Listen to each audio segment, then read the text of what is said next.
Helfant family decided to raise honeybees. And it's 2012, and I'm only narrating this once, so don't expect great things. It's 3.5 hours of footage, reduced to 13 minutes. So Sky, Aiden, and Ian were primarily involved in this, and we started with a nuke, which we got from Wild Mountain Apiary near Utica. And here you see the 5 frames of the nuke as I'm transferring them into a hive that I ordered out of Wisconsin from Mann Lake. And right now I'm adding 5 empty frames of foundation that the bees will hopefully at least build out onto, and it's May 5th, a Saturday. And as I said, it's our first time. We have no idea if this is all going to work, but we're pretty excited to see what happens. And here I'm actually brushing using a bee brush the bees that are left inside the nuke container into their hive. And for now, we're only putting one level of the hive on so the bees can build things out. And now I'm adding a container that will hold sugar water. And now the inner cover that sort of protects everything. And then we'll add the outer cover. And now the bees can happily build out their foundation, build out honeycomb. Hopefully the queen is still alive and haven't killed her. And now I'm adding a front entrance reducer so that the bees can protect their new home from anything like yellow jackets or wasps or other bees that might want to get at it. Now here is our first check. I think it was a couple weeks later, late June, to see how things are looking. And the bees are very busy. There seem to be more of them. They love to build propolis outward from within the frames. And so every time you go in, you want to do some cleaning to make sure that they won't get too built out. When you open up a hive is to try to get a look at whether you can find the queen, which I never did succeed in doing during the course of the summer, or at least some larvae or ideally eggs, which mean that the queen has been laying, if there's a single egg in a given cell, within the last couple days. Here I'm using a separate GoPro camera just to show you what the actual situation's like. And I spent a lot of time trying to document this using, for example, that tree tripod that I also will be using to try to self-film some hunts. Although Aiden promises that he might try to help me. And it's always very important to cover the hive back up, make sure the bees are secure in there, and usually I put some cement blocks on top as well. Now Aiden and Sky, but Aiden especially with his little bee suit, were usually in the background. They both seem to really, really enjoy the bees. Here, Aiden especially enjoyed using the smoker, and a lot of the time I think he really smoked the bees too much, so I'd have to kind of calm him down. Here is just another example of looking inside that first deep, and here the bees have drawn out some honey on the new comb from Mann Lake, which is incredibly exciting for us, and boded well for what would happen. You can see how there's the sort of flatter right cell foundation, and then they build out. Now you'll notice in the upper third of the frame, I'm almost wondering if new queens were produced. Those look, to my limited understanding, a lot like queen cells that have emerged look like. And so perhaps someone who sees this online and knows a lot more than I do about bees can let me know what they think. Here we've added a second deep, and I'm taking it off to sort of see how things are looking. And the bees, as usual, are creating a lot of extra propolis and honey and the sort of interstitial spaces, if that's the right word. And so every time you go in, as I said before, you really have to clear that off. Otherwise, apparently, they will glue the whole structure together so securely that you may never be able to pry it apart. And modern beekeeping, a lot of what it's about is being able to manipulate the bees, and in some ways that's kind of unfortunate. As a matter of fact, we ended up leaving from July 18th. I didn't get back from Russia and Europe until September 10th. And so the bees were on their own for 2 months. I wasn't even sure whether they'd still be alive, but they were.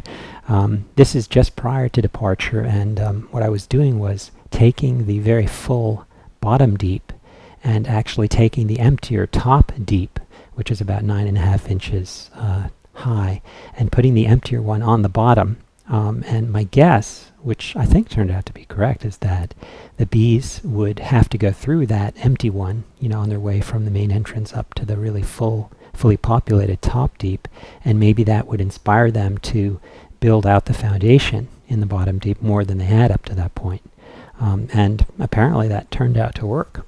And at this point, we're still sticking with just the 2 deeps, and just prior to leaving, partly to prevent swarming from a lack of space, and also partly to, who knows, you're not supposed to get a honey harvest your first year, but as you can see, the bees were very busy. You can see them flying in with pollen, which is, different colors, often around here, at least with goldenrod and such, or dandelions and wildflowers, trees of various kinds. It's orange or yellow, and things were looking good. So just before we left for Europe for a family vacation, I put on 2 supers and was really curious. As a matter of fact, here they are. What would happen once we came back. Our family vacation and my research trip to Russia, Aiden and I and Sky and Astrid were all totally psyched to see that the bees had actually, fully populated the supers and done a great job of drawing out a lot of the right cell foundation. And here you see with this close-up that they hadn't fully drawn everything out. This is around September 11th. But that they were, well on their way to doing it. You see the nectar that they've placed in there, not so much pollen now, but nectar. And once those cells are capped with this sort of blonde white capping, that means that the honey's curing in there. Here's the top of the, what was originally the bottom deep, it's now the top deep, and I was pretty disconcerted to see these larvae. In my ignorance, I was thinking, is that like, a queen larva? Because it seemed so big. In retrospect, I think it was probably either a drone or maybe just a normal bee.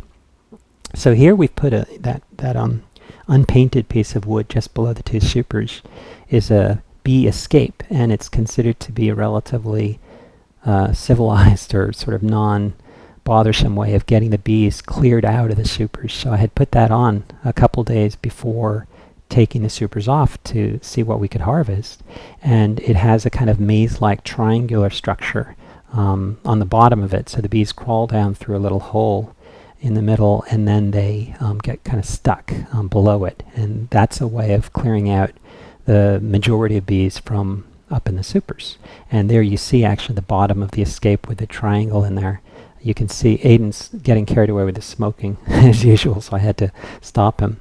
I think I even snapped at him a little bit because I didn't want to kill all the bees or anything.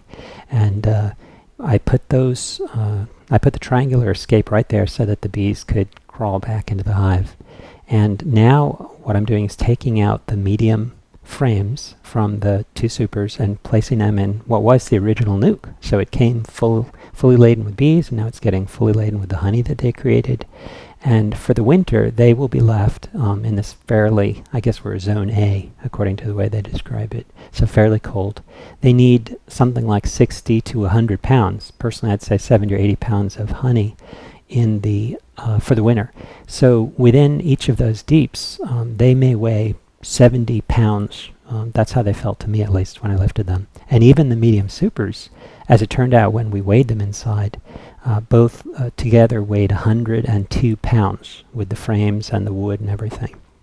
Now here we've taken the fully packed medium supers inside the house, and I'm using a uncapping scratcher. I'd actually ordered an electric plane that would have worked a lot better, but it was back ordered.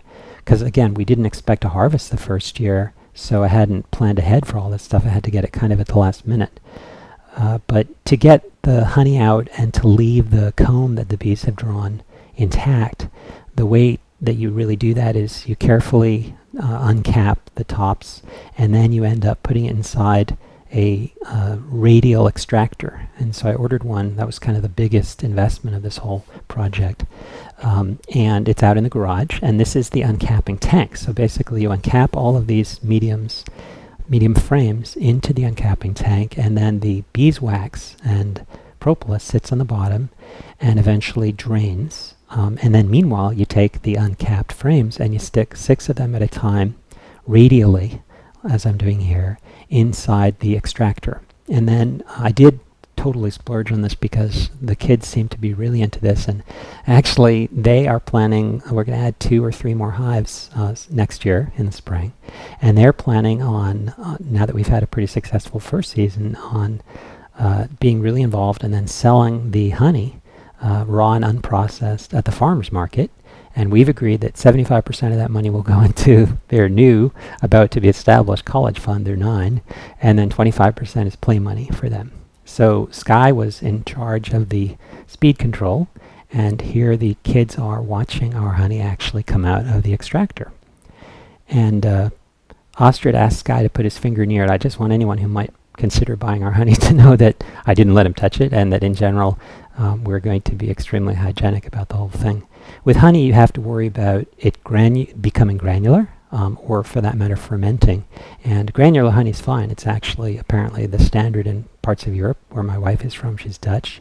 But fermentation is something that, unless you're going to make mead, which maybe at some point I'll try, you don't want. Now Aiden, it turned out, you're about to see, had a pretty interesting experience with his first. I should have started them on a bigger bottle, but they started on the small one and had a little excitement.